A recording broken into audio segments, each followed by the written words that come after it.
We've had seasons where like I was so resentful towards you. Like my whole body was full of resentment.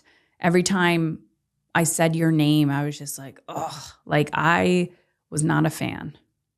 Nothing's perfect always, right? We have seasons that, peaks and valleys, just like everything else. But at the end of the day, we have committed to this relationship and we're constantly working on the relationship, because if you stop working on a relationship, Mm-hmm. it goes away.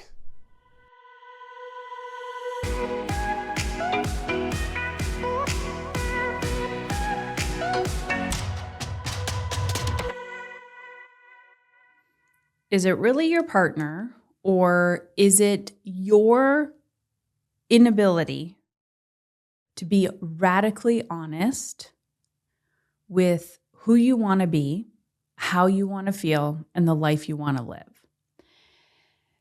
Okay, you know that I am known for being honest.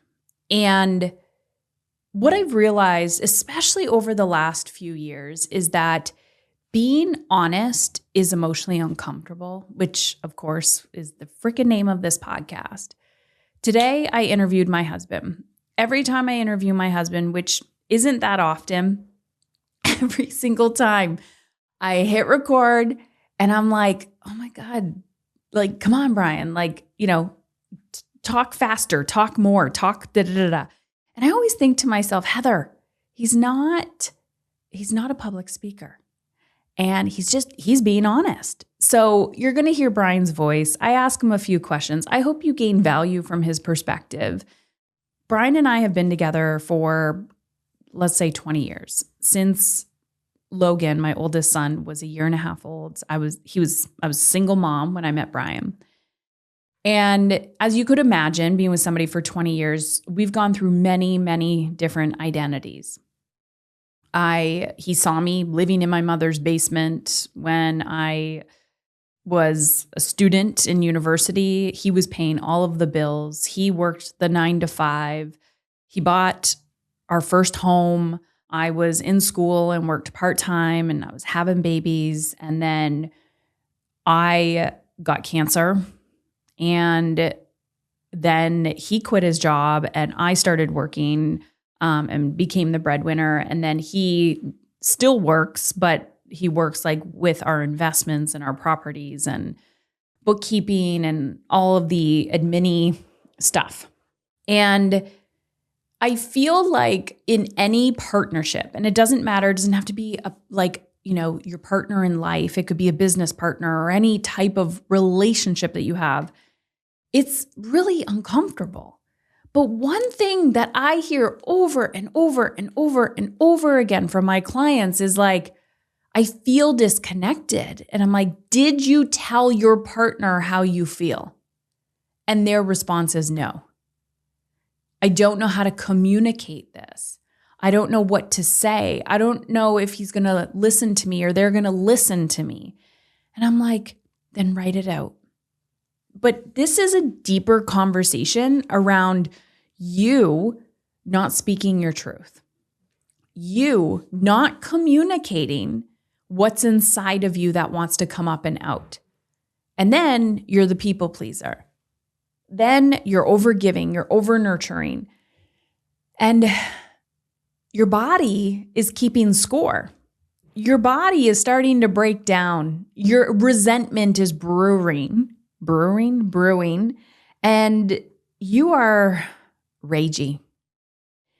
And this is all occurring because you will not get emotionally uncomfortable. It takes courage to feel alive. That's all I'm going to say. It takes courage to feel alive. It takes courage to speak your truth. And yes, I'm aware we have attachment styles. We are fear of abandonment. But you have to fucking show up to the plate every single day and have the courage to say, I am worthy of being seen and heard. If you are going to sleep in the same bed as somebody, you better be able to talk to them. So often when I'm having conversations with you around money, around they won't let me. Oh, that's going to make them uncomfortable. That's going to trigger them. Blah, blah, blah, blah, blah, blah, blah. I don't like to upset people. I don't like to make them mad. No, you don't like to feel your feelings because you can't handle when other people have emotion. And that is a burden.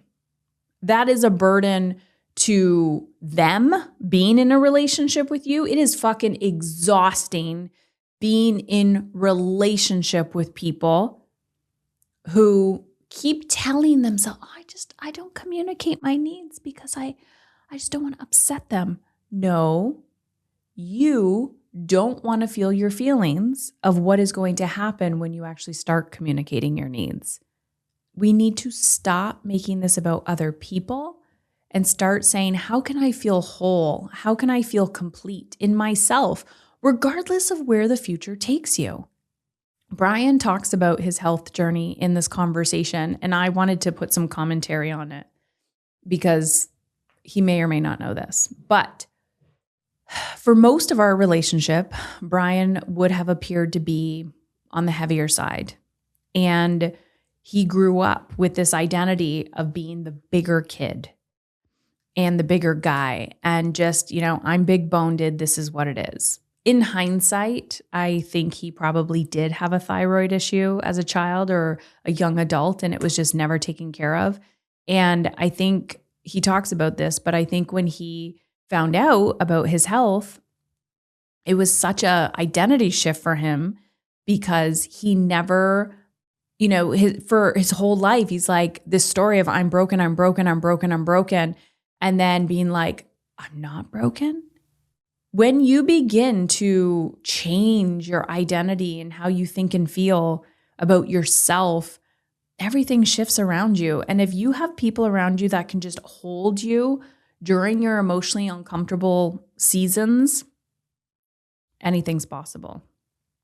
I will tell you, though, that I intentionally brought Bryan to a physical endurance race to make him emotionally uncomfortable. He may or may not admit to this, and I would tell him to his face, I have before, but I knew he would not be able to complete the event and that it would be very difficult for him. And I wanted to get him in front of somebody that he respected to get his attention. I could see my husband trapped in his body. And I didn't know what it was. I knew it wasn't necessarily diet and exercise, but I could just see he was trapped and he was drowning. He was exhausted. I don't know when he got his CPAP and his sleep apnea, but he was exhausted all the time. And, I'd say, try this, do this, do this, do this. And, he never wanted to, or he would, or whatever. And guiding somebody who has so much resistance to doing anything, sometimes you have to plop them in experiential learning. The other thing that I often do, and I do this to my kids as well, and I do it to my clients, which they don't like, is I talk a lot less, and I purposely will put people in a transformational experience that will force them to look at what they're avoiding. So example, if you say to somebody, oh, you just need to eat better. Oh, you just, go for more walks. But then you have somebody meet you for a walk every day. And you're like, hey, we're going to do this together. We're going to walk to school together. We're going to whatever it is. You're holding somebody accountable to an experience. So I talk a lot less in my relationships, whether it's with my boys or Bryan. And I ask myself, like, okay, what is it that I want us to grow with? It might be money. We actually did this in the winter. I wanted to learn more about investing, and Bryan learns about investing on his own world, but I was like, I want to bring us together. So I found somebody that I trusted, and I hired him to work with Bryan and I.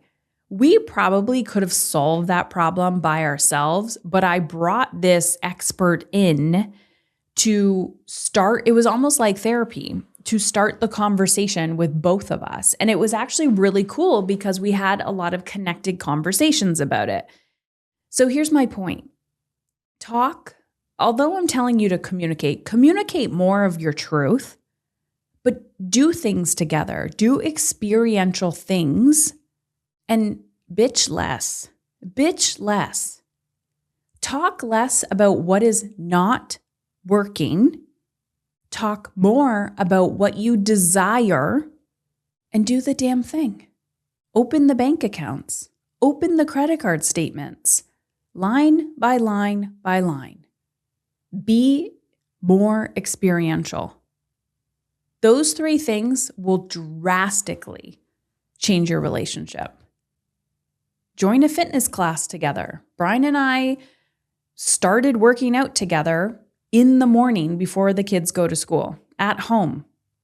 We hired a virtual personal trainer that works with both of us. Now, if that's not your thing, that's the season we're both in, so we can do it together.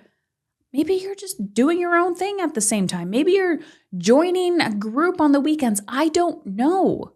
But find time to do things together, not just eat a meal at a restaurant, even if it's a fucking walk. Standards. Raise your standards and hold it. I know you're not going to like to hold it. What I mean by that is, if you want to stop experiencing something in your home, it doesn't mean you need to raise your standard for how your partner treats you. Sure, but you don't have control over that. All you have control over is the standard that you are willing to be met. So if I don't want a messy kitchen anymore and my partner doesn't have capacity, maybe I hire a cleaner.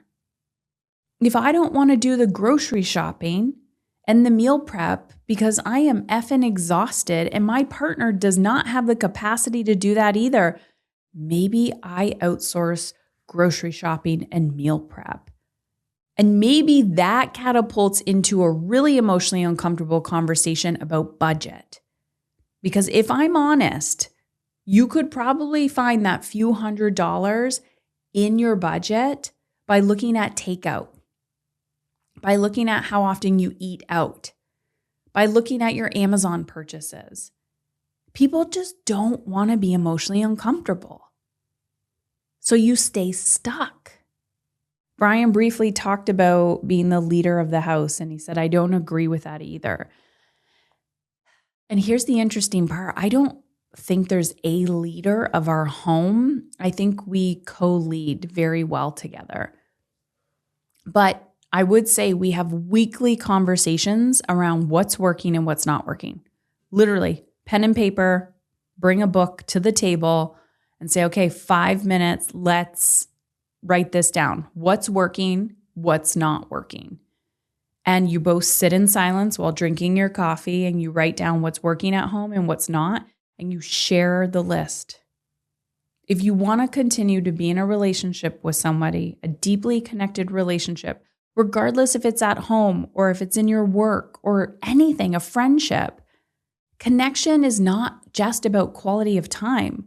Connection is like, let's just be honest. What do you want? Okay, now let's go ETM. Let's put it on the calendar. I would love to know your takeaway. Maybe it's an awareness that you have about yourself. Maybe you're like, oh gosh, I'm not alone. Maybe you're curious about a dynamic that Bryan and I have that you are wondering, how did I actually create that? Send me a message on Instagram. And if you want to join us and you want to work on this stuff, consider joining the what I call ETM Accelerator. You can go to heatherchauvin.com/time. So everything I teach is around this core concept called energetic time management, where step by step by step, it's a framework. I show you how to get crystal clear on how you want to feel at home and in your work, and then how to reverse engineer. So this conversation is a beautiful example around, how do I want to feel in my marriage, my partnership? Okay, what specific actions or conversations do I need to put on the calendar to create connection, if that's what you desire. Heather Chauvin, CHAUVIN.com/time. I'm sure there's a link on there that says book a call or text us or something if you have questions. We're happy to have a conversation with you too if you want to see if it's a good fit. Either way, raise your standards, communicate your needs, communicate what's working, what's not working. And for the love of humanity, stop pretending that your needs don't matter. All right, so Bryan and I are having a chat. I am upstairs in my office and he is in the basement. And we decided to do have a conversation on connected relationships and just to speak openly, candidly, honestly about our marriage. And I wanted to ask a few questions that I often get from my audience and clients. But Bryan, you've been on the show a few times. Do you remember the last time we did an episode? I do remember. I don't remember what we talked about. So I remember we did one at the old house, and I think we were talking about our meeting a lot, like our money date. You were sitting next to me, and it was live. I remember. Mm-hmm. I don't remember the context, but I do remember we were, and it was live. Mm-hmm. Okay. So can you give context for people on your current, just give them a life update. Give them a little life update on what you've been working on in the last few years from a Bryan Chauvin perspective. So the last few years have been focused a lot on the personal side on my health. Mm-hmm. Is that where you're wanting me to dive into a little bit? Yeah. Do you remember, why don't you talk about your journey there and kind of what the catalyst was there? So it was right about the time that we were going to do Hell on the Hill in New Hampshire, I believe it was, right? Yep. And we were at the hotel the night before the event. We decided we were going to go for a walk down to the Starbucks, which was like a mile down the road. Mm-hmm. And put my shoes on. We're all ready to go. And we didn't even get, how far did we get? Like out of the parking lot and down to... Yeah, we were like I feel like we were like halfway. We weren't very far. And I physically couldn't go. Mm-hmm. I was like on the side of the road. I had to like sit down and rest. At that point, my legs were swollen. You remember how swollen my legs were? Yeah. You were like in tears. You were in so much pain. Yeah. I had to loosen my shoes because my feet were so swollen. Mm-hmm. And we got to the Starbucks. And again, it took me forever to like recover from the walk. Mm-hmm. It was absolutely crazy. And then was it the next day was Hell on the Hill or that day? The next day was Hell on the Hill. Okay. So we went to the event and I had went anyway, but I knew I wasn't going to be able to finish the event, but my goal was not to finish moving on that day. Mm-hmm. Yeah. So Hell on the Hill was a 4-hour half marathon uphill, like up and downhill. It was a Jesse Itzler event. And you and I, it was like a weekend getaway that we were doing. And I secretly signed up for this event because I was getting into Jesse's stuff. I liked his adventure, endurance, mindset, and spirit. And I think you really respected him or respect him as a man. You told me to go because you know how much I actually admire Jesse Itzler and his energy and what he brings to the plate. Mm-hmm. Yeah. And how he shows up as a father and a husband. And I did not know that you would physically struggle as much as you did, but this is a perfect example of the beauty of contrast and how pain can wake us up. Right? How pain can get our attention. So that was an interesting experience for for me because I wasn't there for me by any means, but I was like, I think Bryan is having like one of his breakdowns to a breakthrough moment. Like I could see how much pain you were in. And for a while, your body was giving you lots of symptoms. And what was your relationship with your body before that? I don't think I had a relationship with it. It was just kind of there. Yeah. But if we're going back to the Hell on the Hill experience, there was no pre-training by me. There was no, I'm going to prepare for this. This was completely off the cuff. Yeah. I would also say, this is what I would tell clients, is that was a moment where I tried to put you in an emotionally uncomfortable container because you wouldn't listen to my words. Yeah. But so also in that experience, so after the Hell on the Hill event was done, that's when I did my first cold plunge. At that event, I still have that picture on my phone. Yeah. You were anti cold plunge before that event. I wouldn't say anti. I didn't know what it was and I didn't believe in the hype. Mm-hmm. Yeah. You were anti-hype, anti-cold plunge hype. Yeah. But you did see a benefit in your swelling, which was why you kind of got into cold plunging. Oh man. Yeah. The cold plunging made a huge difference in that whole weekend. Mm-hmm. Then what happened? So after explain to people, like, so you were overweight, sleep apnea. Did you get your sleep apnea fixed before that? That was right in that time frame. So yeah, I have severe sleep apnea. I was overweight and unhealthy. But I didn't eat extremely unhealthy. Right. Like we were eating I mean, I wasn't perfect by any means, but I wasn't, it was just something was off. Yeah. I was going to say there was definitely some health markers coming up. I was worried about you.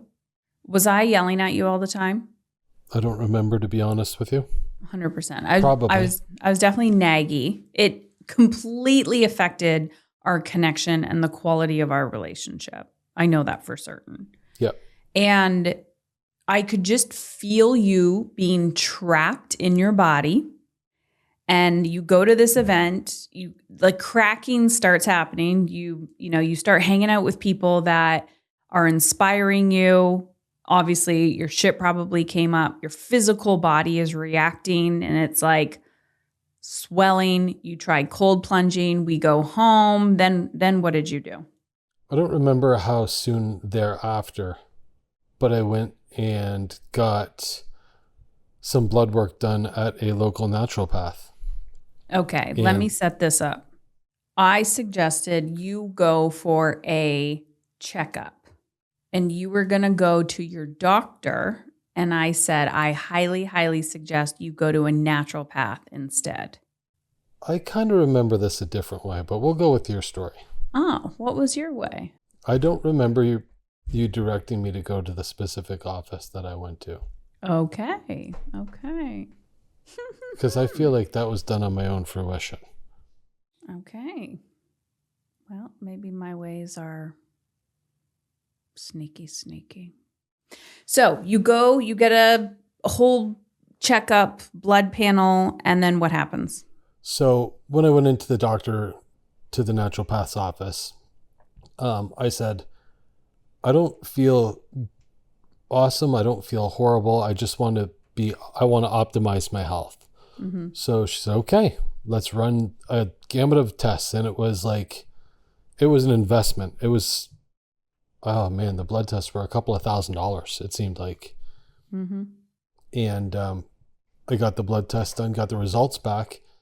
And when I went over the results with the doctor, the naturopath, mm-hmm. She said, all of your markers showing that, the vitamins, the minerals and all of that, it's all within range. It looks great because like I said, we eat fairly healthy, but I just wasn't losing weight. She said, but there's two that are insane. In her specific words, this one is the second highest I've ever seen Mm. And that was my thyroid marker. Hmm. And then what happened? So we finished going over the results, and she had told me to go see this specific doctor and bring these test results to him and have a consultation with him, an MD. So I did that and came up with a course of treatment to rectify that specific issue. Mm-hmm. The thyroid. Yep, to rectify the thyroid issue. Yeah. So you went on medication for your thyroid. Yes. You started taking whatever supplements and stuff that she suggested based on your, you were taking an integrative approach. Yes. So essentially what was happening was I have Hashimoto's that caused an issue or contributed to an issue with my thyroid. So having to heal my gut and cure what was going on inside of my gut was a big part of the problem. So I spent a long time going through those supplements and doing exactly what she had suggested, changing the way that I ate completely, cutting foods out of my diet. It's like some of my favorite foods, eggs, potatoes, gosh, you name it. Mm-hmm. But being very regimented on my diet, and I started seeing results quickly. Yeah, you have this incredible personality type that you're so black and white that you actually follow a plan, which is not me at all. I'm like, that's really, really hard for me. And I don't know how you do that or what you do to lock in, but when you were locked in, you were locked in. Yeah. Yeah. It was on or off. That's it. Yeah. It was on my plan or it wasn't. And there was no in between. There was no slipping. There was no cheating. It was, this is a priority and I want to fix this. Yeah. The interesting part about that, and I might talk about this at the beginning, like I'll do commentary after we record this, but I don't think you would have gotten to that moment if you didn't have your kind of like rock bottom with your body. That moment at Hell on the Hill, like in that was like something I've never experienced before. Mm-hmm. So then you start to go on this path and the weight is just coming off you. Like, how much weight have you lost? It was like a pound a day almost. It was insane. Yeah. I was like 265 in my heaviest, and I currently at this moment am 191. Yeah. And you were lower than that though, right? Yeah. Yeah.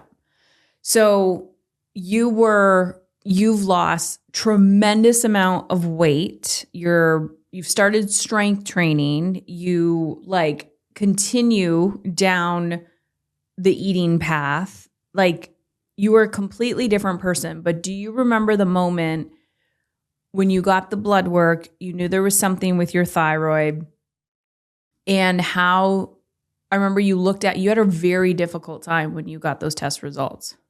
Well, there was kind of like a bittersweetness to it because after all of this time, I found out that I'm not broken. Like people would tell me before, you just have to eat fewer calories and exercise more. Mm-hmm. And I was laughing at those people thinking, I'm doing this. Yeah. I'm doing this. It's not working. And it felt like I felt broken because no matter what I did, like having these guys say, oh, I'm working on composing my body and building my chest up or doing this. And I'm thinking, I don't know how hard these guys are working, but I'm working pretty hard and I can't see any of this. So I felt so broken inside. Yeah. And I would say that as your wife, I don't think I knew how broken you felt. I knew what I observed, and I saw your energy level. You're also a very introverted person, like a very quiet person.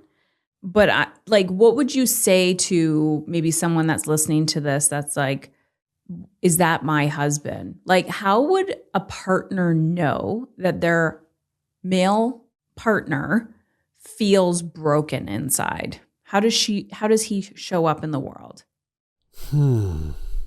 That's a very tough question. I feel like those types of people bury themselves in things. They're always busy doing things. They're not so much avoiding, but it's hopping from task to task. When you ask them what's wrong, oh, nothing, I'm fine, type things, short answers. Most of the time, we don't know how to communicate it. It's a feeling that we're not familiar with. It just feels off, but I can't put it into words. Like if you'd ask me to explain it while I was in it, Yeah. I don't think I could. I didn't know that the dry skin on my legs was a symptom of my thyroid being messed up. I had no idea.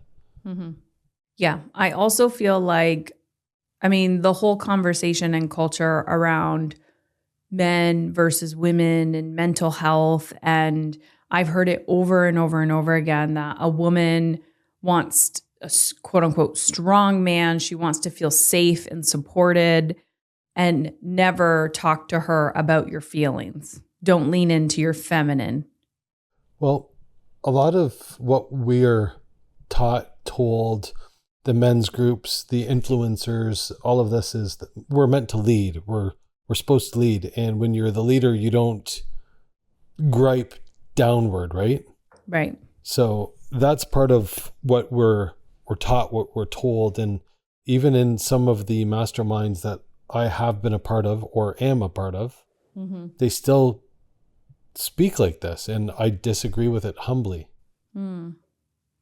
Why do you disagree with it? What would you do differently?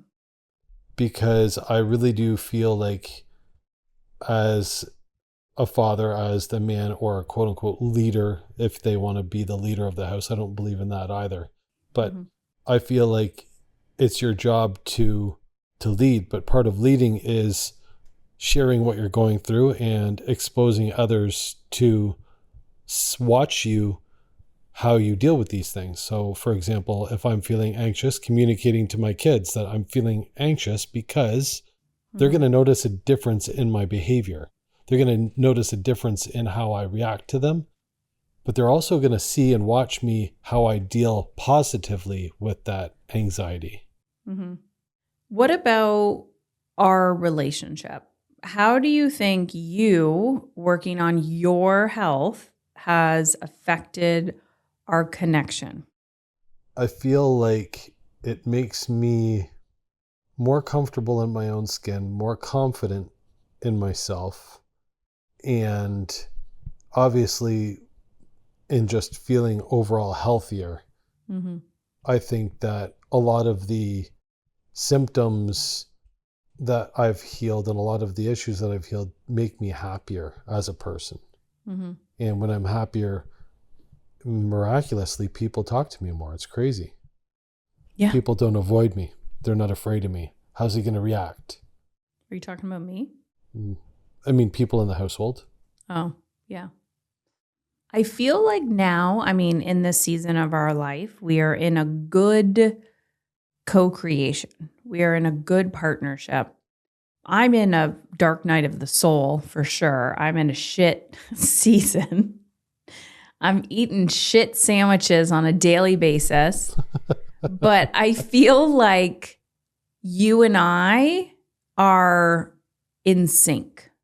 I feel like we understand each other. Yes. But I also feel like you probably hold more for me than I am aware of. I don't think I understand that. What do you mean? So our role is not traditional. So I am the visionary. I'm the front runner. I'm out there pushing all the time, like, you know, getting my message out, speaking, travel for work.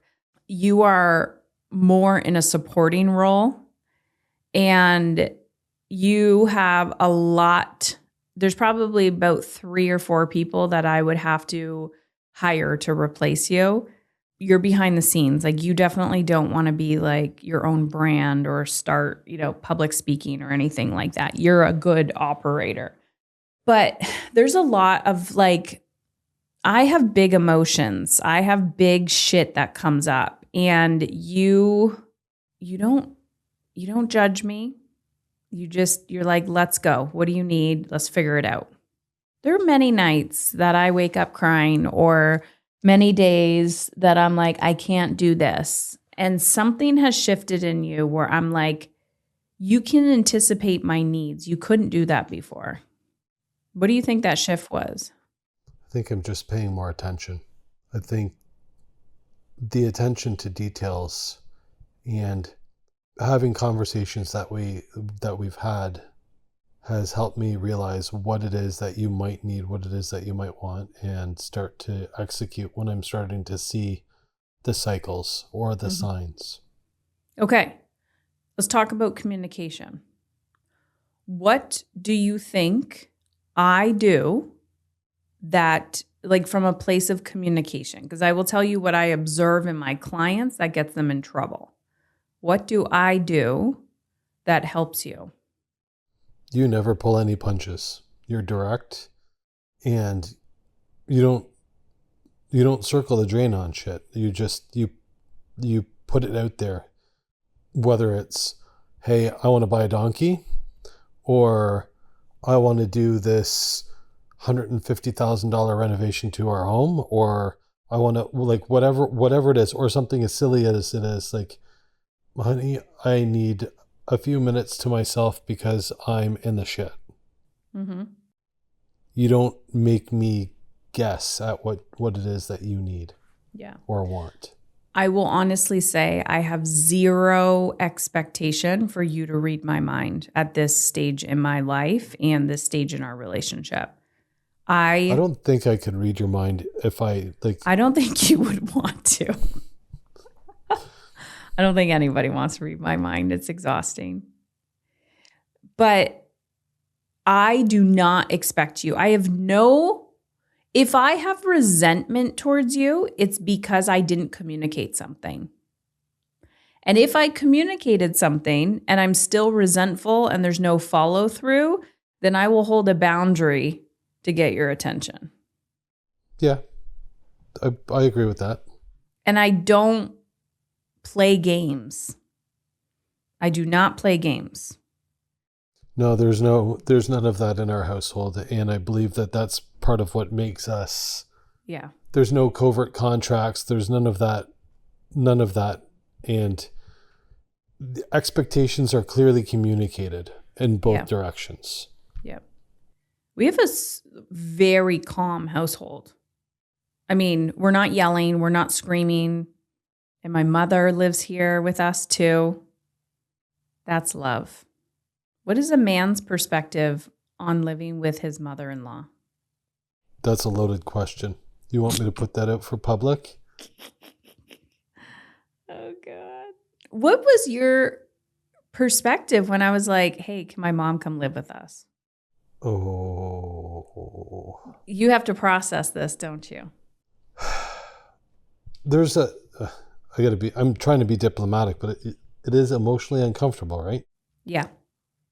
I love your mother. She adds value to our household, 100%.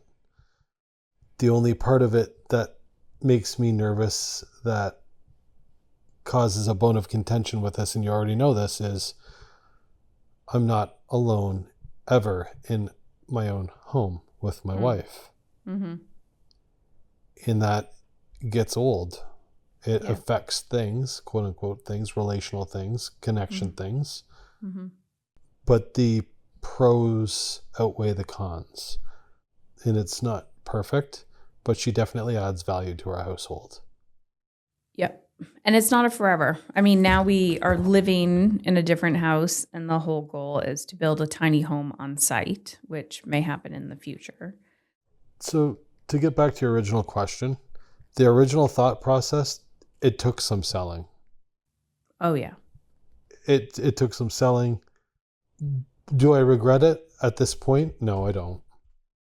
But it's a constant work in our relationship.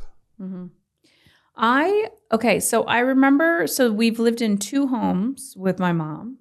The last house, she had her own mother-in-law suite. This home, she's in the home with us with the intent for a build, an add-on. I remember moving to this home. We found this house and we were like, okay, this is our next leap. This is our next level. And I said to you, but she's going to be in the house for a little bit. And I said, I will not move if you're going to be an asshole. Yeah, you actually said that. Yeah. Yeah. I will not move if you are going to be an asshole. I will not tolerate that. And I feel like I said it like I meant it, but you heard me. Oh no, you said it just like that. Like that's almost probably the exact words that you said. Mm. And did you know I meant it? Oh yeah. 100%. So when you know I mean something, then what? What do you have to do? You very seldomly say things that you don't mean. What do you mean? Like a lot of the times when you say stuff, it's you mean business. Like I want to get another dog. I want to get another 10 dogs. I want to get a donkey. Or I'm going to do, right? Mm-hmm. You very seldomly are just saying stupid things to say stupid things. Like if it's coming out, you're saying it has some meaning, and you have enough of a track record that you're going to follow through without a doubt. I mean, you've trained me to know that it's usually a 6-month lead time. And I have to like seed plant. And I secretly feel like, when like, oh, she's planting seeds. Oh shit, she's going to do this damn thing because she's been talking about it forever, versus it's just a random thought. Yeah. Yeah, that's fair. Yep. I know you're in a lot of men's groups. What have you noticed? And we've talked a little bit about this, not too much depth about the context of those relationships, but can you explain? Because I don't think a lot of women know. What's it called? The nice guy syndrome? Oh yeah, nice guy syndrome. So women are notorious for being what we call people pleasers, over nurturers, right? We just want to help people and nurture and rescue, but there's a male form of that, which is the nice guy syndrome. So can you talk about the nice guy syndrome and kind of how that shows up in a relationship? Well, there's a book on it that I read, and the book is called No More Mr. Nice Guy. And it is, when you read this book as a guy, a lot of the guys will say, holy shit, they're talking about me. Like the way that this book reads, it speaks to us. It talks about, as I said, covert contracts. I'm going to do something for you, but I expect you to do this in return. But I don't communicate that expectation. It's just something I hold in my head, right? And it talks about so many different areas. I mean, this is a book that I feel like just about every man should read. What did you learn about yourself reading that book? Did you see yourself in it? There are areas in the book that I see myself in, absolutely. A lot of the covert contract stuff, that resonates with me completely. Really? Yeah, I feel like it's something that is bred into us as guys earlier on. Because a lot of the men in the world right now were raised by their moms. So they're bred to be nice guys. Like to put other people first, put other people's needs before ours. Yeah. And energetically, that doesn't work out. It's like being at work and taking on, if your desk is full and your gamet's full and the guy comes and your coworker comes, hey, can you do this for me? And you know you should say no, but we're not supposed to say no. We're supposed to be nice guys, right? I don't want this person to hate me, so I'm going to take this on, even if it makes me more stressed and breaks my back, right? Yeah, my dad is a nice guy. I believe 80% of the men in there have symptoms of the nice guy syndrome. I would say nice guy syndrome, like as you were talking about this, how you, my father, have been a burden at times for being a nice guy. Like I remember many, many years, the frustration of you putting the family before yourself to the detriment of your health. And it drove me fucking crazy. And it also creates a huge disconnect in relationships. It's different when the shoe's on the other foot. And I can see that in you versus, because women are notorious for, I can't consider my needs because I feel guilty, blah, blah, blah, blah, blah, right? And women cannot see how they are being a burden to their family by not meeting their own needs or going after their ambition. And I'm like, man, if you could see it in somebody else, you won't be able to unsee it. Yeah, I feel like it's almost like your person becomes your emotional center, and everything that the guy does is calculated to obtain approval from that person. Try so hard to please the person, and often becomes like resentful when it's not reciprocated. Does that make sense? Yeah, I would say that is not our dynamic. No, not at all. No, because, well, number one, when people are trying, I can't stand people pleasers. So when people are trying to please me, it feels like anxious attachment. And I'm like, get away from me. Like, I am not your whole world. I can self-regulate myself. You go self-regulate yourself. Like, what do you want? Where do you want to go? What does your soul need to feel fulfilled? Do not claim me as the reason why you're not meeting your own needs. Well, I feel like also it's a way to hide behind a mask of being nice, to avoid like rejection, pain, or even conflict, right? Yeah. A lot of the times it shows up as passivity, just agreeing for the sake of agreeing so that there's no conflict. Yeah.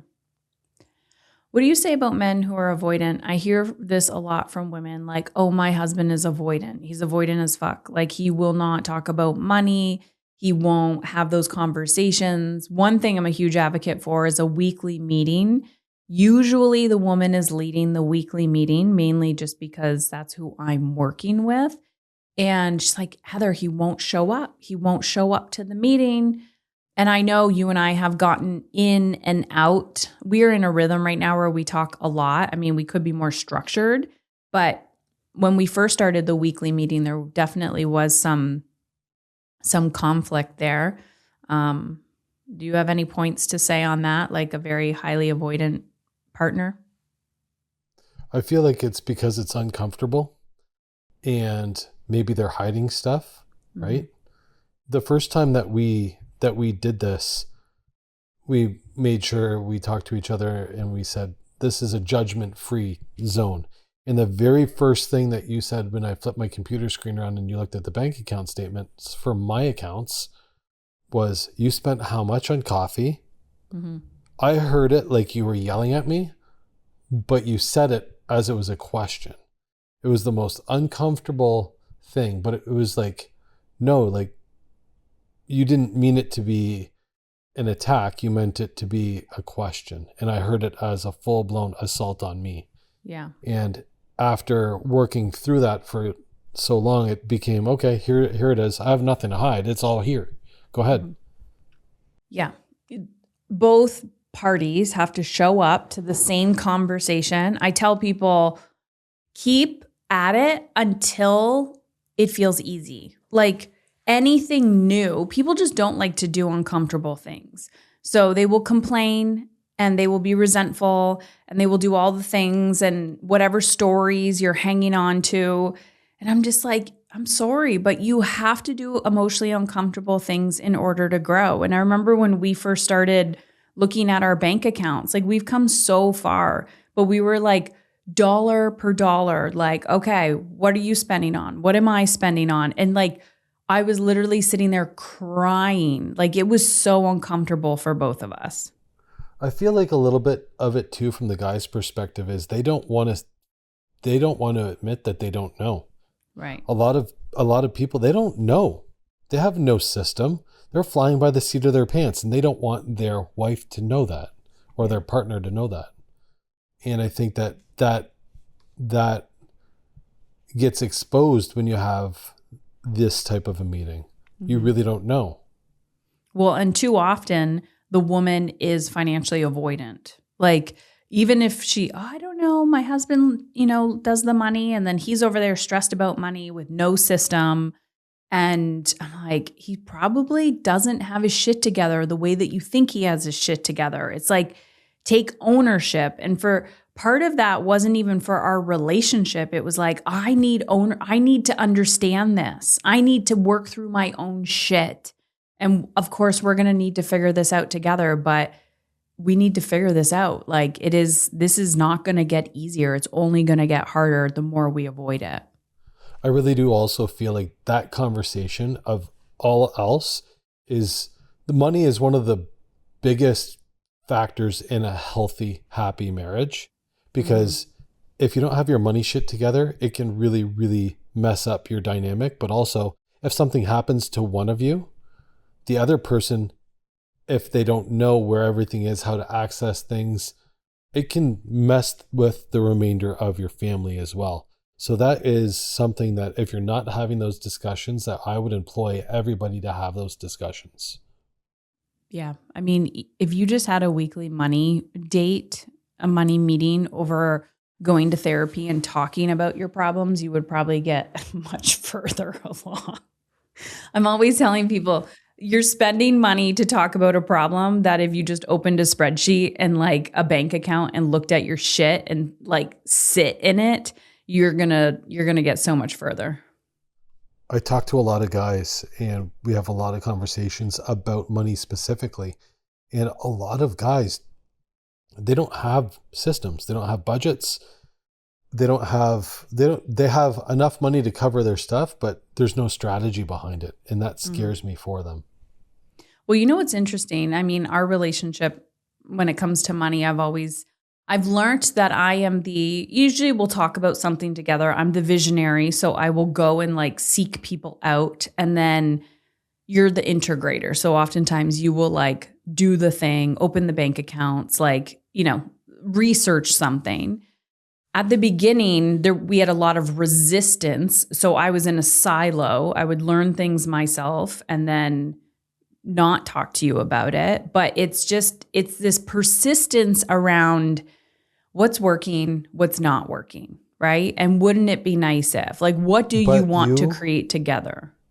You have also done a very, very good job of communicating that this really matters to you. That's something that you've done. And saying, sometimes even calling me by my name, Bryan, this is something that really matters to me. We have to take this shit seriously. Okay? Duly noted. What do you need from me? You absent-mindedly, you don't even realize this, but you do a really, really good job of communicating these things, and it gets heard. Because communication is my love language. You do a very good job of telling me, even on our walking rambles, when you're just vomiting crazy crap from the top of your head. But those unfiltered ramblings get noted and get, right? Like, I'm hearing what you're saying. Well, also, you're observing what's stressing me out. And you're like, if I help Heather decrease her stress, you're going to live a better life. Well, not only that, but I don't want my partner to be stressing over something that I have bandwidth or I can control easier. Where do you think the disconnect is with, because I remember like, you talking about some of the men in your groups, and you're like, so-and-so's going through a divorce. And I would be like, absolutely. Like, I wouldn't be able to tolerate that.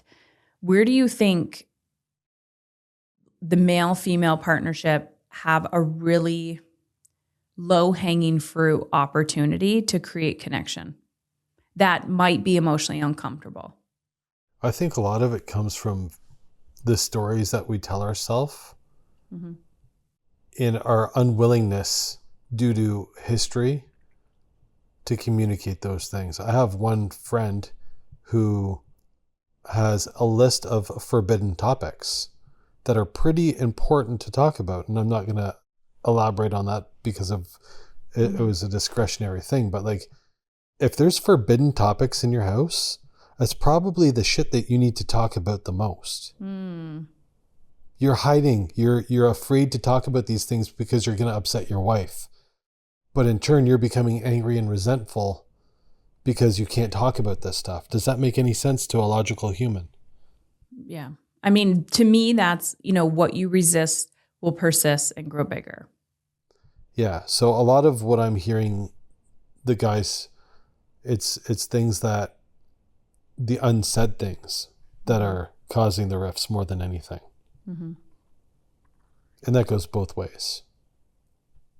Do you currently, and you don't have to tell me what it is, because we can talk about this off recording, do you currently hold any resentment towards me? No. Okay. I don't know if my list is clear. I'm just kidding. I think for me, I always tell people, and what I've had to reflect on, like, we've had seasons, we've been together for like almost 20 years. We've had seasons where like I was so resentful towards you. Like my whole body was full of resentment. Every time I said your name, I was just like, oh, like I was not a fan. Yeah, no, I totally.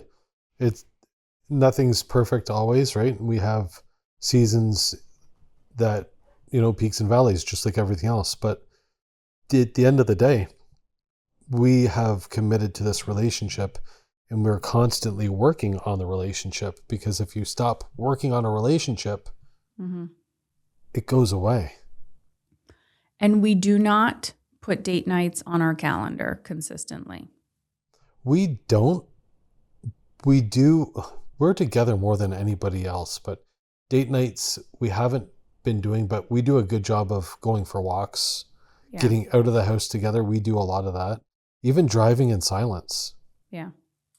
I also feel like when people start to create their relationship like a task, like a to-do list, I actually don't get a lot of energy and value of going out to eat once a week. Like I know both you and I are like, well, that was disappointing, like the food or, the atmosphere. And so I'm always like, what is it? What feels like connection? And sometimes it's just a conversation. Like you just need to talk to somebody and to say like, what's working? What's not working? Where do we need to improve? Where do we need to upgrade? What's stressing you out in the house? And that alone can be a date night. Like it could be a conversation with your coffee on the porch on a Sunday morning. I think we're overcomplicating it, and where someone feels disconnected or resentful or like life is just so busy and fast and like you're not spending enough time with somebody or they're needy, like it's okay to disappoint people. I think that needs to be said too, that, I hear this from a lot of women is like, oh, he's so needy, or like, oh, I got to create time for him. And I'm like, but why? Because if I don't, he gets mad. And I'm like, well, what is the need that you need from him too? It's not just a one-way street. And I think sometimes relationships can feel like that because both parties aren't being heard. All right, let's wrap it up. Where's your health at now? What's your next health adventure, health journey? What have you learned about, like, what phase are you in? So right now, my goal for this year is to maintain under a certain percentage of body fat based on my scale that I'm using upstairs. It's not a scientific thing. There's a marker that I'm trying to stay under. And I'm successfully done it to this point in the year. And that's what I'm gaining. That's what I'm using to measure my success. That is my current goal. Beautiful. We actually don't make a lot of goals together, do we? I'd Not say really. it's a yes and. We're not super structured with our conversations, but I will say that one thing I've noticed that I do that most people don't do is I communicate. I communicate what is on my mind, what's on my heart, if something feels off, if something's not working. And I have zero expectations that you, as my husband, are here to complete me or to solve a need or a problem. But that's just my hyper independence. Also, text messages are not communicating, people. Yeah, correct. If you you never reply to mine. Yep, no. Text messages are not communicating. Talking to the person is communicating. Yeah. Okay. Bryan and his mic drop. Thank you. Thank you. Thank you. Love you. Thanks for having me. Okay, bye.